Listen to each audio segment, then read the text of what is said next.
여러분 아직도 대한민국을 핵 없는 안보 약소국이라 보십니까?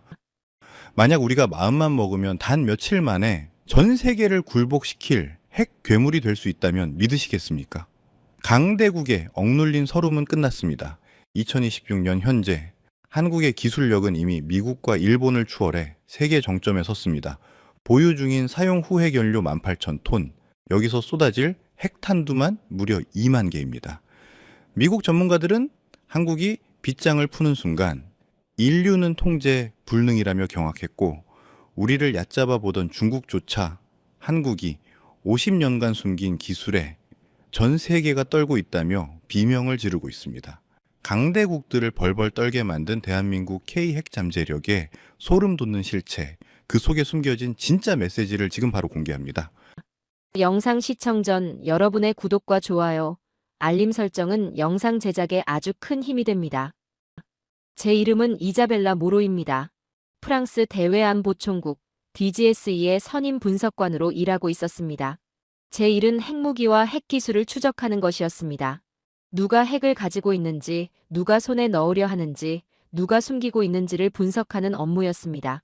저는 파리 소르본 대학에서 핵물리학을 공부했고, 지난 10년 동안 세계 여러 지역 가운데서도 특히 더 집중해서 들여다보고 있던 곳이 있었습니다.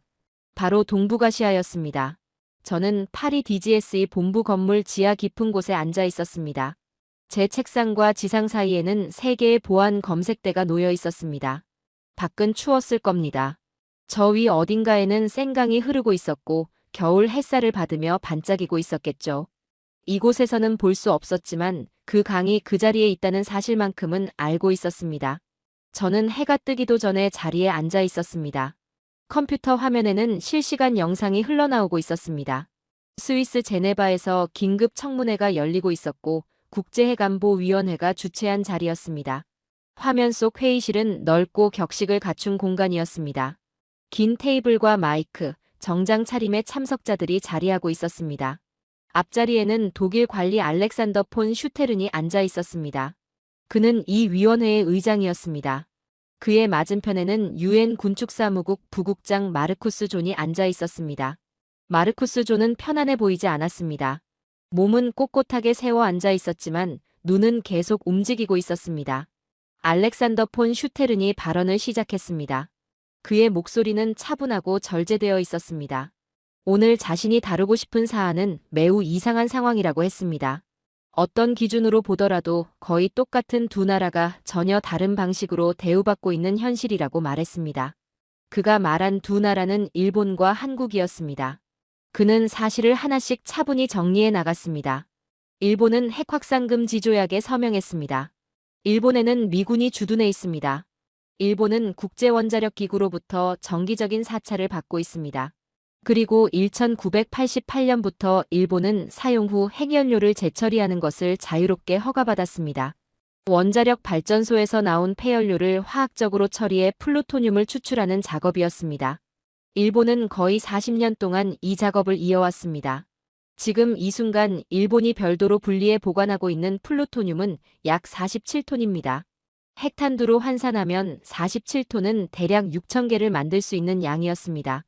그는 잠시 멈췄다가 곧바로 한국으로 이야기를 돌렸습니다. 한국도 핵확산금지 조약에 서명했습니다. 한국에도 미군이 주둔해 있습니다.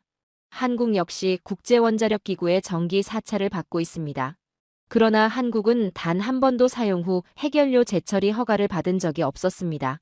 일본이 그 권리를 얻은 1988년에도 허가는 없었습니다. 미국과 한국이 원자력 협정을 재협상한 2015년에도 마찬가지였습니다.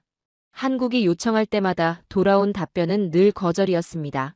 알렉산더 폰 슈테르는 마르쿠스 존을 똑바로 바라보며 그 질문을 소리내어 물었습니다. 왜냐는 것이었습니다. 회의실이 조용해졌습니다. 저는 자신도 모르게 의자에서 앞으로 몸을 기울이고 있었습니다. 마르쿠스 존은 조심스럽게 답변을 이어갔습니다. 그는 역사적 경위와 동북아시아의 전략적 균형에 대해 언급했습니다. 일본과 한국은 처한 안보 환경이 다르기 때문에 다르게 대우해야 한다고 설명했습니다. 외교적인 표현이었지만 실질적인 답은 아니었습니다. 알렉산더 폰 슈테르는 그 답을 받아들이지 않았습니다. 그는 인쇄된 문서 묶음을 들어올리더니 읽기 시작했습니다. 그가 가진 자료에 따르면 한국은 1997년부터 핵연료, 재처리 기술에 대한 본격적인 연구를 진행해왔다고 했습니다. 이른바 파이로 프로세싱 프로그램이었습니다. 한국은 이 연구에 8천억 원 이상을 투자했고 2011년부터 2021년까지 10년 동안 미국과 공동 연구까지 진행했습니다. 그리고 그는 마르쿠스 존에게 직접적인 질문을 던졌습니다. 이 모든 연구를 고려할 때 현재 한국의 파이로 프로세싱 기술 수준은 세계적으로 어느 정도에 이르렀느냐는 것이었습니다. 마르쿠스 존은 분명 대답을 망설이고 있었습니다. 말을 꺼냈다가 멈췄고 물잔을 집어들었다가 다시 내려놓았습니다. 알렉산더 폰 슈테르는 한층 더 강하게 압박했습니다. 미국 국무부와 유엔 내부 보고서에 이미 그 답이 정리되어 있다고 말하며 이 자리에서 공식 기록으로 직접 밝히라고 요구했습니다. 마침내 마르쿠스 존이 입을 열었습니다. 그는 한국의 전해 환원 기술, 즉 파이로 프로세싱의 핵심 단계가 이미 세계 최고 수준에 도달해 있다고 인정했습니다. 그리고 이어진 한 문장이 회의실 분위기를 완전히 바꾸어 놓았습니다. 한국이 현재 보관하고 있는 사용 후 핵연료가 18,000톤에 이른다고 했습니다. 만약 한국이 이 물질을 전부 재처리할 수 있게 된다면 이론적으로 추출 가능한 플루토늄은 약 180톤에 달한다고 했습니다. 표준 탄두 규격으로 환산하면 180톤의 플루토늄으로 22,500개의 핵무기를 만들 수 있는 양이었습니다. 회의실은 술렁이기 시작했습니다. 몇몇은 자리에서 몸을 들썩였고 마이크 근처에 있던 누군가의 숨소리가 스피커를 통해 또렷하게 들려왔습니다. 파리 지하 사무실에 앉아있던 저는 움직이지 못한 채 화면을 바라보고 있었습니다. 핵 프로그램을 10년째 추적해온 저는 주요 국가들의 분리 플루토늄 보유 수치를 모두 알고 있었습니다. 미국은 약 87톤, 러시아는 약 63톤, 프랑스는 약 36톤, 영국은 약 140톤, 일본은 47톤이었습니다. 그리고 한국. 분리 플루토늄 보유량이 제로이고 단 한 번도 생산 허가를 받은 적이 없는 한국이 이론적으로는 이들 국가를 모두 합친 것보단 더 많은 양을 만들어낼 수 있는 원료를 보유하고 있다는 사실이 제 앞에 놓여 있었습니다. 그 순간 보안 전화기가 울렸습니다. 받기도 전에 누구인지 알 수 있었습니다. 부서장이었습니다. 그는 위층 사무실에서 같은 청문회를 보고 있었다고 했습니다. 가능한 한 빠르게 한국의 파이로 프로세싱 프로그램에 대한 전면적인 기술 분석 보고서를 작성해 올리라고 지시했습니다. 특히 한국이 실제로 추진 결정을 내렸을 경우 단계별로 어떤 일이 벌어질지를 구체적으로 담아달라고 했습니다. 지금 당장 시작하라고 했습니다. 전화를 끊고 보안 데이터베이스 단말기를 열었습니다. 가장 먼저 연 파일은 대전 유성구에 있는 프라이드 시설의 운영 기록이었습니다. 프라이드는 1200제곱미터 규모의 연구시설로 공식적으로는 핵폐기물 관리 기술 시연 시설로 분류되어 있었습니다. 배경 문서에서 이름을 본 적은 있었지만 실제 처리 데이터를 이렇게 세밀하게 들여다보는 것은 그날이 처음이었습니다. 전해 환원 처리 기록을 열고 처리 시간 항목을 확인했습니다. 눈앞의 숫자가 쉽게 믿기지 않았습니다. 출처를 확인했고 다시 한번 확인했습니다. 숫자는 변하지 않았습니다. 저는 펜을 들어 종이에 그 숫자를 직접 적어 내려갔습니다. 제 손으로 써야 제대로 읽고 있는지 확신할 수 있을 것 같았습니다. 16시간. 전해 환원 처리의 국제 표준은 연료 1kg당 48시간입니다. 미국 아르곤 국립연구소의 평균은 1kg당 52시간입니다. 그런데 한국의 평균은 16시간이었습니다. 세계 표준보다 3배나 빠른 속도였습니다. 그것도 공식적으로는 연구 목적의 시설 안에서 사용 후 핵연료 재처리 허가조차 받지 못한 나라가 기록한 수치였습니다. 그날 밤 저는 집으로 돌아가지 않았습니다. 계속해서 자료를 읽어 내려갔습니다.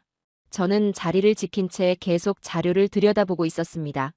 커피는 이미 식어 있었고 건물 안은 거의 정막에 가까웠습니다. 들리는 소리는 환기 시스템의 낮은 윙윙거림과 키보드를 두드리는 제 손가락 소리뿐이었습니다. 하지만 화면에 올라오는 한국 프라이드 시설의 데이터는 그 고요함과는 전혀 다른 이야기를 하고 있었습니다. 프라이드 시설의 정식 명칭은 파이로 프로세스 통합 비활성 실증 시설입니다. 한국 중부 도시 대전의 유성구에 자리 잡고 있습니다. 건물 면적은 1200제곱미터로 넓은 학교 체육관 정도 되는 크기입니다. 그동안 제가 확인해온 모든 공식 문서에는 이 시설이 연구기지로 기재되어 있었습니다. 핵폐기물을 더 깨끗하고 효율적으로 재활용하는 방법을 연구하는 곳이라고 설명되어 있었죠. 그 문서들만 놓고 보면 불안을 느낄 만한 대목은 없었습니다. 새벽 3시까지 저를 붙잡아 둘 만한 내용도 아니었습니다. 하지만 그 시각, 저는 더 이상 공식 설명서를 읽고 있는 것이 아니었습니다. 실제 운영 기록을 확인하고 있었습니다. 전해환원 공정은 파이로 프로세싱의 첫 단계이자 가장 중요한 과정입니다. 작동 방식은 이렇습니다. 원자력 발전소에서 나온 사용 후 핵연료봉을 가져다가 고온으로 가열한 용융염 욕조에 녹여 넣습니다. 그 다음 전류를 흘려보내면 전기가 연료에서 산소를 분리해내고 남는 것은 금속 우라늄입니다. 이 금속 우라늄이 이후 모든 재처리 과정의 출발점이 됩니다. 2단계의 속도가 전체 공정을 좌우합니다. 이 과정이 빠르면 이후 단계도 자연스럽게 빨라지고 여기서 지체되면 모든 것이 늦어집니다. 핵공학 교과서마다 제시되는 표준 수치는 연료 1kg당 처리 시간 48시간입니다.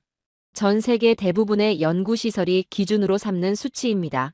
한국 프라이드 시설의 운영 기록에 나타난 평균치는 2023년부터 2025년까지의 전체 데이터를 기준으로 1kg당 16시간이었습니다. 저는 한참 동안 그 숫자를 바라보고 있었습니다. 그리고 두 번째 화면을 열어 미국 아르곤 국립연구소의 데이터를 불러왔습니다. 아르곤 연구소는 세계에서 가장 앞선 핵 연구기관 중 하나입니다. 수십 년째 전해환원 기술을 연구해 온 곳이었습니다. 그곳의 평균 처리 시간은 1kg당 52시간이었습니다. 교과서 표준보다 조금 느린 것은 자연스러운 일입니다. 실제 현장에서는 이론보다 변수가 많기 때문입니다. 그러나 한국의 수치는 조금 빠른 수준이 아니었습니다. 16시간이었습니다. 세계 기준보다 3배 빠른 속도였고 이 연구 프로그램을 함께 설계한 미국보다도 3배 이상 빠른 수치였습니다. 저는 의자를 뒤로 밀고 잠시 천장을 올려다봤습니다. 그러고 나서 다시 데이터를 펼쳐놓고 떠올릴 수 있는 모든 변수를 하나씩 점검하기 시작했습니다. 표본 크기가 충분한지 확인했습니다. 비교 가능한 수준이었습니다. 연료 조성의 처리 과정을 더 쉽게 만드는 특이점이 있는지도 살펴봤습니다. 그런 차이는 없었습니다. 기록 어딘가에 단위 변환 오류가 있는지, 시간을 다른 단위로 잘못 표기한 것은 아닌지도 검토했습니다. 오류는 없었습니다. 숫자는 16시간이었고 그건 반복적으로 기록된 평균값이었습니다. 아침 8시가 조금 넘었을 무렵 동료 루카가 커피 2잔을 들고 나타났습니다. 제자리에서 두 칸 옆에 앉아있던 신호 분석관이었습니다. 그는 제 키보드 옆에 컵 하나를 내려놓고 화면을 들여다봤습니다. 숫자를 읽고 다시 한번 읽었습니다. 그리고 조용히 물었습니다. 이게 실제로 가능한 수치냐고요? 저는 잠시 생각한 뒤 그에게 삼성과 SK 하이닉스를 떠올려보라고 했습니다. 세계 대부분의 컴퓨터와 스마트폰에 들어가는 반도체를 생산하는 한국 기업들입니다. 반도체 제조 공정은 극도로 작은 단위에서 온도와 압력, 화학 반응을 정밀하게 통제해야 합니다. 눈에 보이지 않는 미세한 변동 하나가 전체 생산을 망칠 수 있을 만큼 허용 오차가 좁습니다. 한국 기업들은 수십 년 동안 그런 정밀 제조 기술을 축적해왔고 지금은 세계 최고 수준에 올라 있습니다. 저는 루카에게 말했습니다.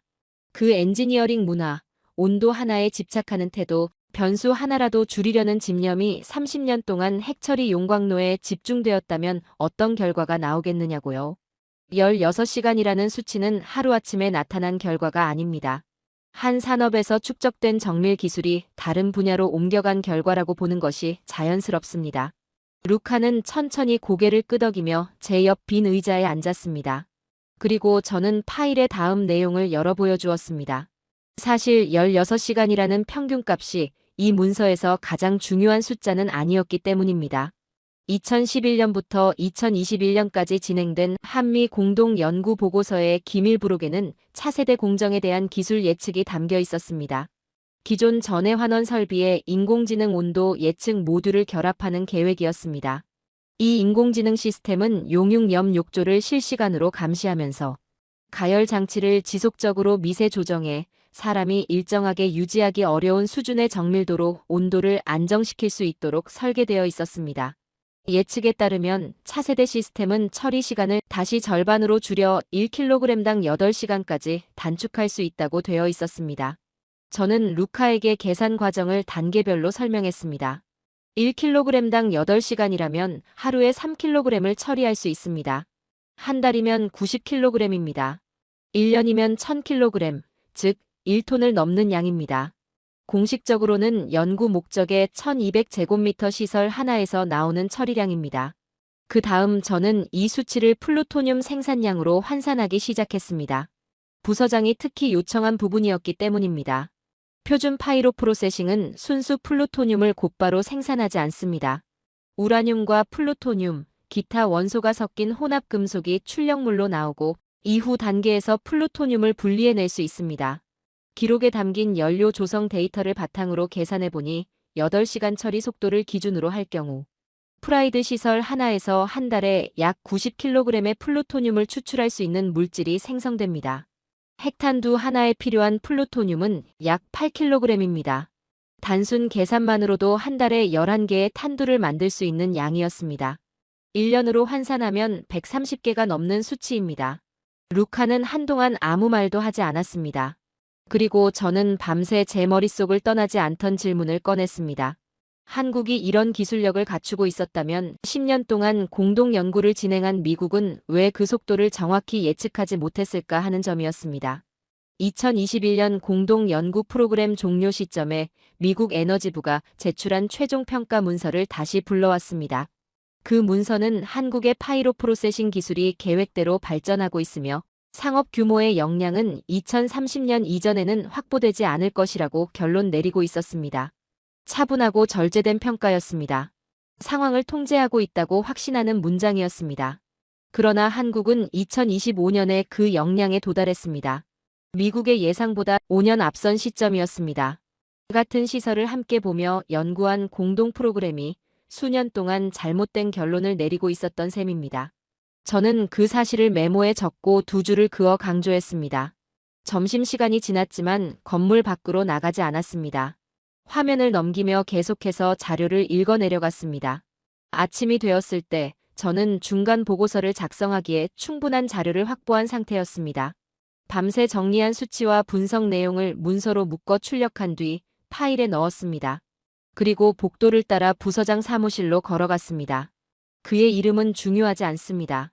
중요한 것은 그가 DGSE 전략기술 부서를 11년 동안 이끌어오면서 단 한 번도 쉽게 놀라는 모습을 보인 적이 없다는 사실입니다. 그는 너무 많은 위기 보고서를 읽어온 사람이었습니다. 전 세계의 핵 프로그램, 미사일 실험, 군사 충돌 가능성에 대한 분석을 수없이 검토해왔습니다. 웬만한 수치나 전망으로는 표정이 변하지 않는 사람이었습니다. 그런데 그날 저는 그를 놀라게 할 가능성이 있는 자료를 들고 있었습니다. 사무실은 위층에 있었습니다. 창문 너머로는 파리의 지붕들 위로 에펠탑이 보였습니다. 제가 들어섰을 때 그는 창가에 서 있었습니다. 문이 닫히는 소리를 듣고 돌아섰고 제 손에 들린 파일을 잠시 바라보았습니다. 아무 말 없이 자리에 앉더니 파일을 펼쳤습니다. 저는 맞은편에 서서 그가 읽는 모습을 지켜보고 있었습니다. 앞부분 몇 페이지를 읽는 동안에는 표정 변화가 거의 없었습니다. 큰 숫자에 익숙한 사람이었습니다. 그러나 핵심 수치가 적힌 부분, 이론적 플루토늄 180톤, 그리고 핵탄두 22,500개에 해당한다는 계산에 이르렀을 때 그의 미간이 천천히 좁혀졌습니다. 안경을 벗어 책상 위에 내려놓더니 저를 올려다보았습니다. 그는 곧장 물었습니다. 제 분석이 한국이 일본보다 더 위험하다는 의미냐고요. 저는 잠시 숨을 고른 뒤 답했습니다. 위험이라는 표현은 정확하지 않다고 했습니다. 더 적절한 단어는 압도적이라고 말씀드렸습니다. 그리고 지난 24시간 동안 제가 하나씩 맞춰온 내용을 설명하기 시작했습니다. 단순한 숫자, 비교만으로는 전체 그림이 드러나지 않기 때문이었습니다. 기술의 구조를 이해해야 그 수치가 의미를 갖습니다. 일본의 재처리 능력은 퓨렉스 방식에 기반하고 있습니다. 플루토늄, 우라늄 환원 추출법입니다. 습식 화학 공정으로 사용 후 핵연료를 용액에 녹여 화학적으로 분리하는 방식입니다. 효과는 검증되었지만 설비가 매우 복잡합니다. 광범위한 배관 시스템과 대형 저장 탱크가 필요하고 방사성 액체 폐기물도 상당량 발생합니다. 일본의 로카쇼 재처리 공장은 건설과 개조를 거치며 30년이 넘는 시간이 소요되었습니다. 속도는 느리고 유지 비용은 높으며 장기 관리 부담도 큽니다. 반면 한국은 퓨렉스 방식의 연구 예산을 쓰지 않았습니다. 30년 동안 그리고 8천억 원 이상을 전혀 다른 접근에 투자했습니다. 파이로 프로세싱, 즉 건식 공정입니다. 액체 용매 대신 고온의 용융염을 사용합니다. 사용 후 해결료를 고온의 염 욕조에 직접 녹이고 분리는 화학 용매가 아니라 전기화학 반응으로 이루어집니다. 결과물은 방사성 액체가 아니라 고체 금속 형태입니다. 폐기물 발생량은 상대적으로 적고 공정은 더 빠르며 시설 규모도 작습니다. 전체 시스템이 보다 밀폐된 구조로 운영됩니다. 그러나 한국이 다른 나라와 본질적으로 다른 이유는 단순히 건식 공정을 택했다는 점이 아니었습니다. 그 방식 자체는 수십 년 전부터 국제적으로 연구되어 왔습니다. 차이를 만든 요소는 온도 제어의 정밀도였습니다. 전해 환원 단계의 용융염 욕조는 섭씨 650도에서 유지되어야 합니다. 이 온도에서 10도만 오르내려도 처리 효율이 30% 가까이 떨어집니다. 반응이 불안정해지고 분리 품질이 낮아집니다. 그 결과 이후 단계에서 처리해야 할 물질의 상태가 불균일해집니다. 시간과 에너지가 낭비되고 전체 공정이 지연됩니다. 미국 아르곤 국립연구소는 이 온도 제어 문제를 오랫동안 연구해왔습니다.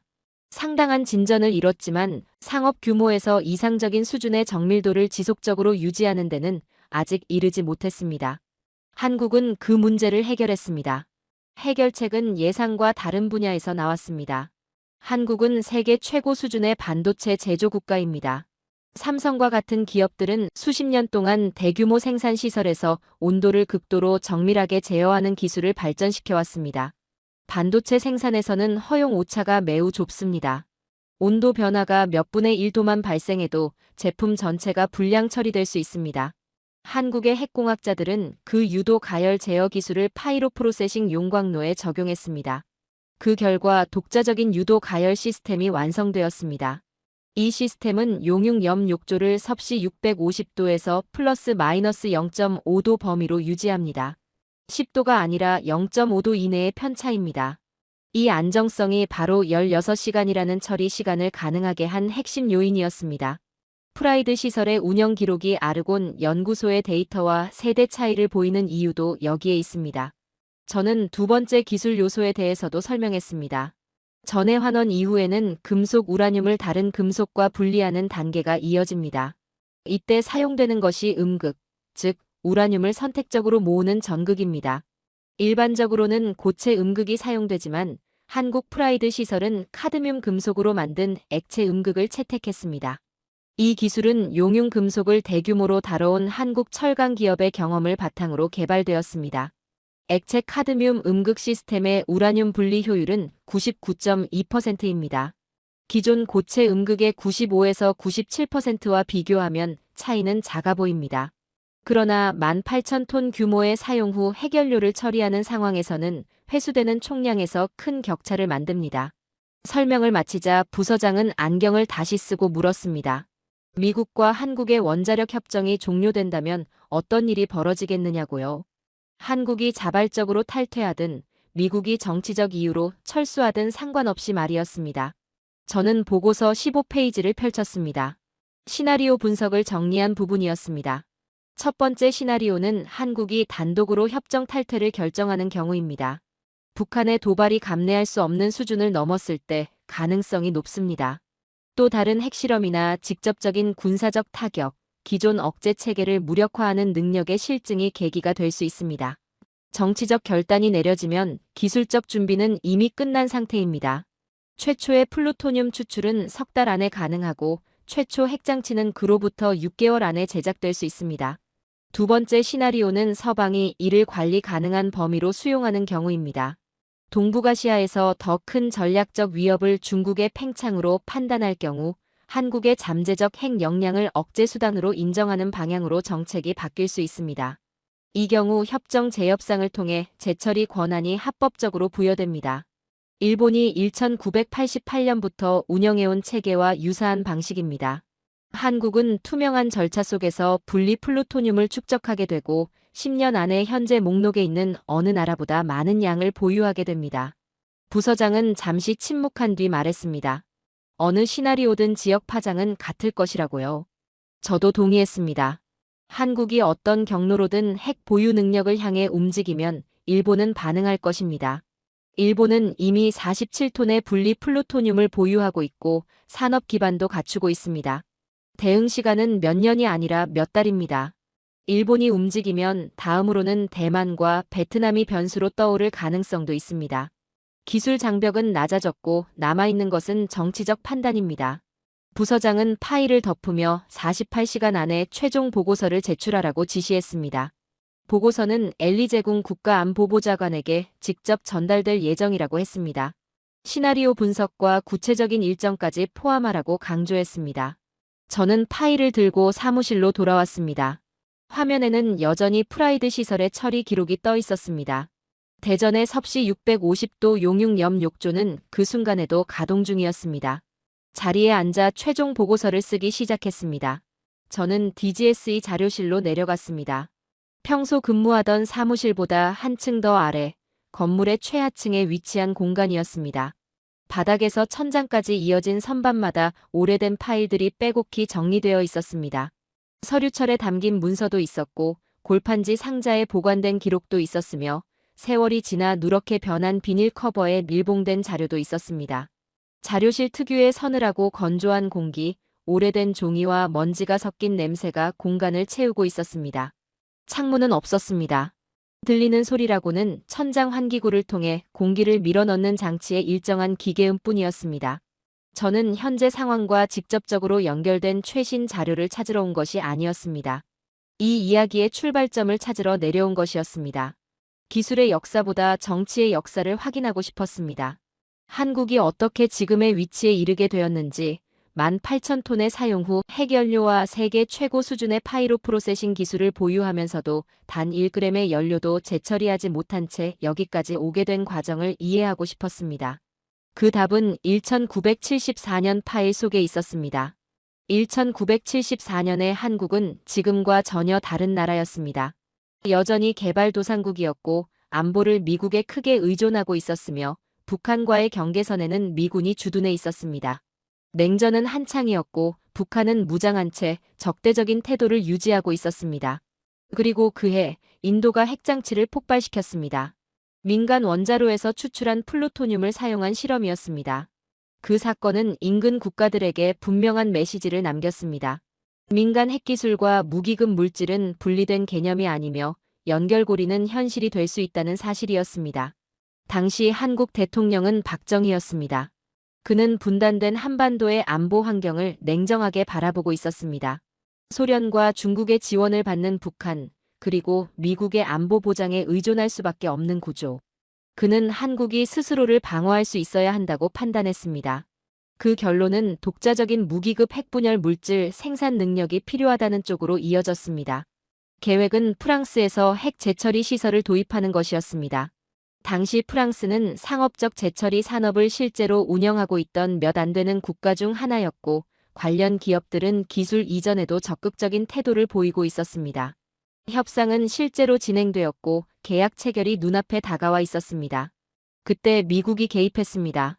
제럴드 포드 대통령이 한국 정부에 직접 압력을 행사했습니다. 워싱턴의 메시지는 외교적 수사로 포장되지 않았습니다.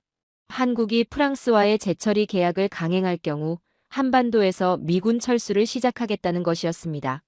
북쪽 경계를 따라 주둔한 미군의 안보를 의존하고 있던 한국에게 이는 협상 조건이 아니라 실질적인 위협이었습니다.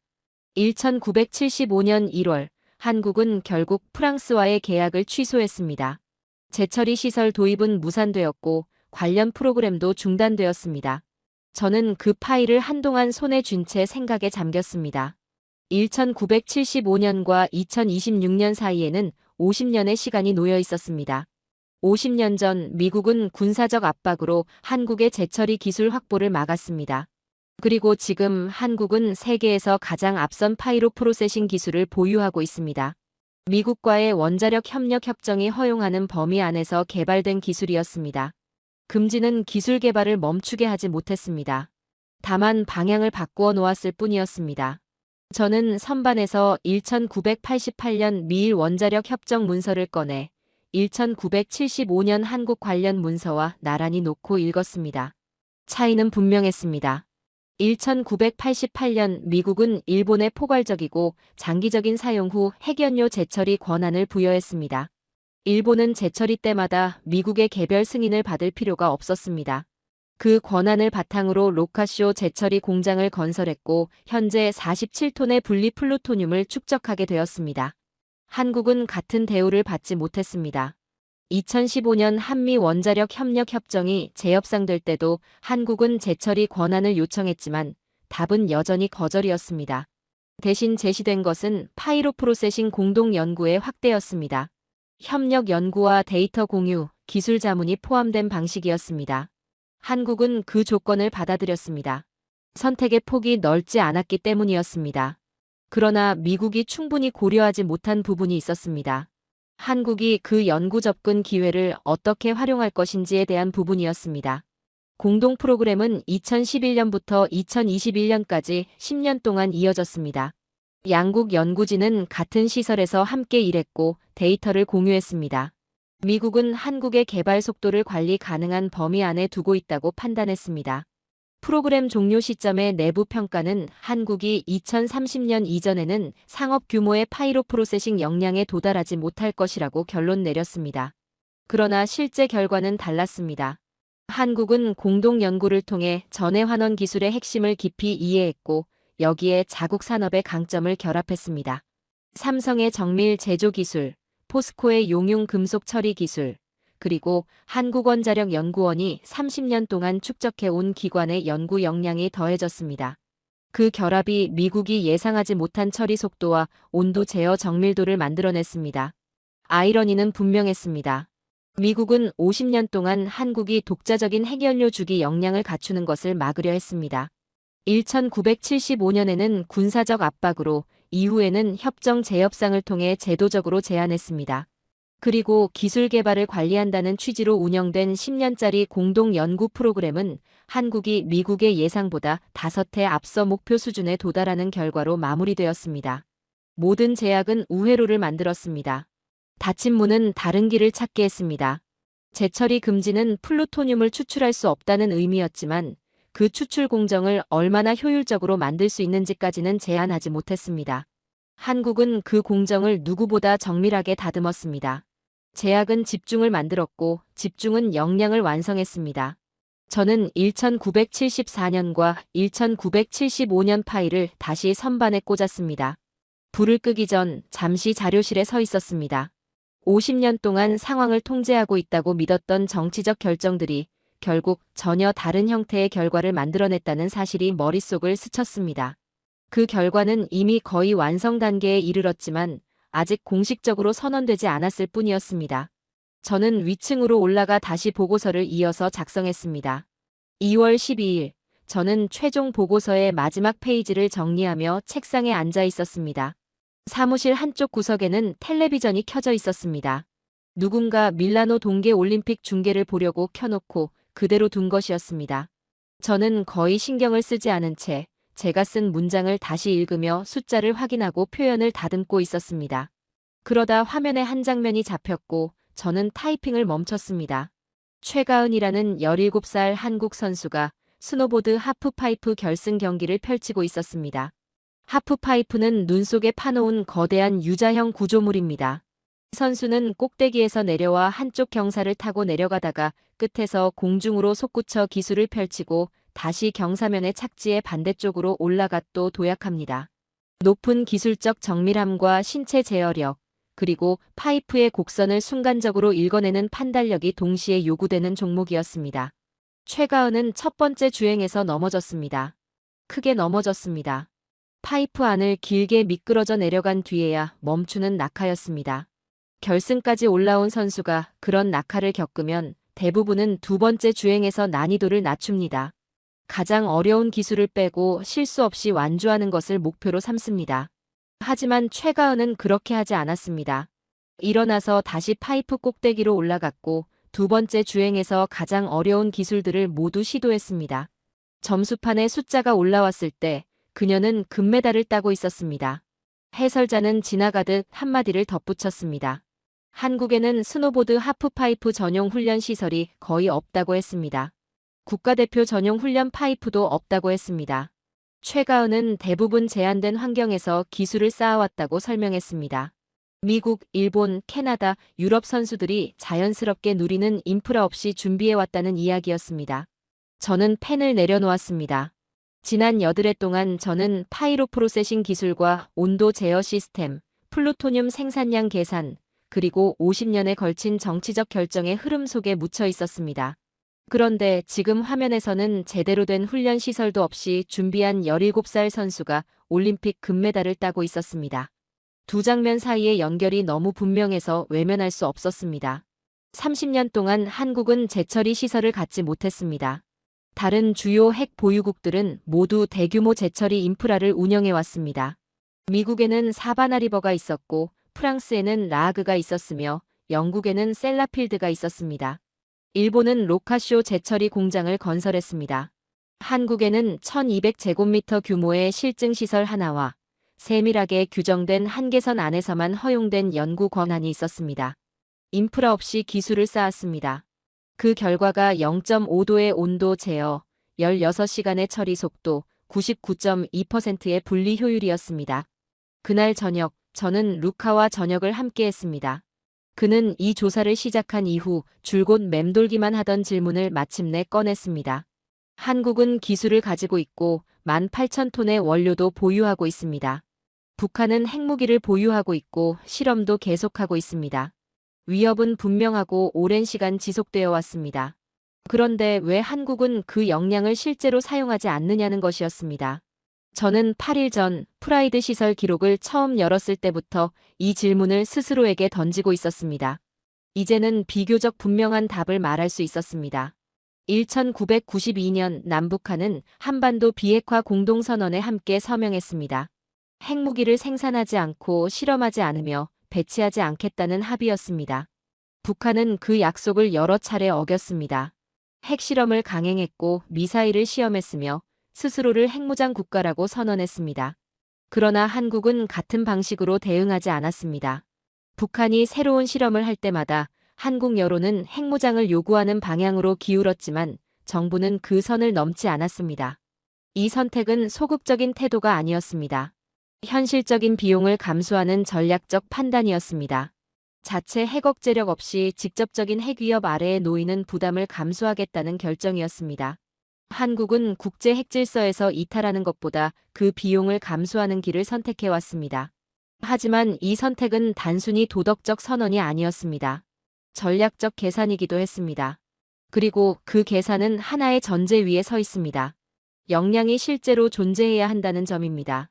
한국이 북한과 중국, 일본에 보내는 메시지는 숨겨져 있지 않습니다. 우리는 할 수 있다. 그러나 하지 않기로 선택하고 있다. 이 메시지는 그 뒤에 있는 기술력이 실제일 때만 의미를 가집니다.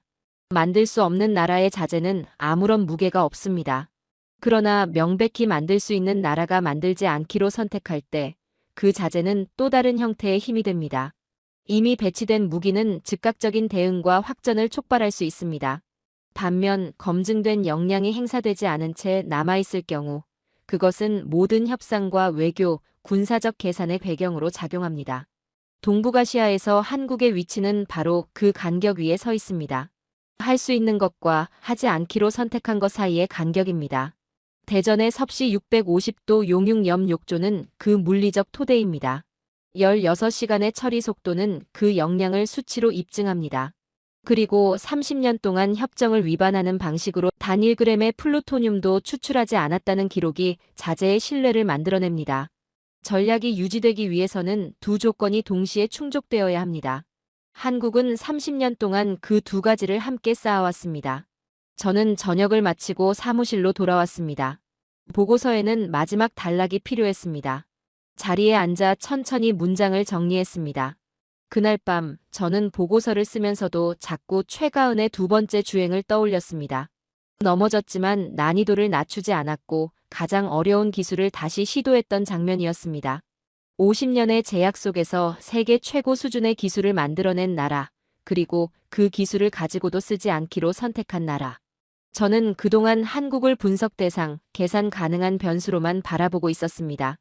그러나 이번 보고서를 통해 한 가지는 분명히 느끼게 되었습니다. 진짜 힘은 과시하는 데서 나오는 것이 아니라 행사할 수 있음에도 절제하는 데서 나올 수 있다는 사실이었습니다. 2월 13일, 저는 완성된 보고서를 들고 엘리제궁으로 걸어 들어갔습니다. 건물은 격식을 갖추고 있었고 내부는 조용했습니다. 입구에서 직원의 안내를 받아 여러 개의 복도를 지나 회의실로 이동했습니다. 방은 크지 않았지만 분위기는 무거웠습니다. 벽에는 목재 패널이 붙어 있었고 직사각형 테이블 양쪽으로 의자들이 가지런히 놓여 있었습니다. 프랑스 대통령이 자리에 앉아 있었고 국방장관도 함께했습니다. 테이블 끝에는 프랑스 원자력청 소속 핵 전문가 2명이 각자의 서류를 펼쳐놓고 앉아 있었습니다.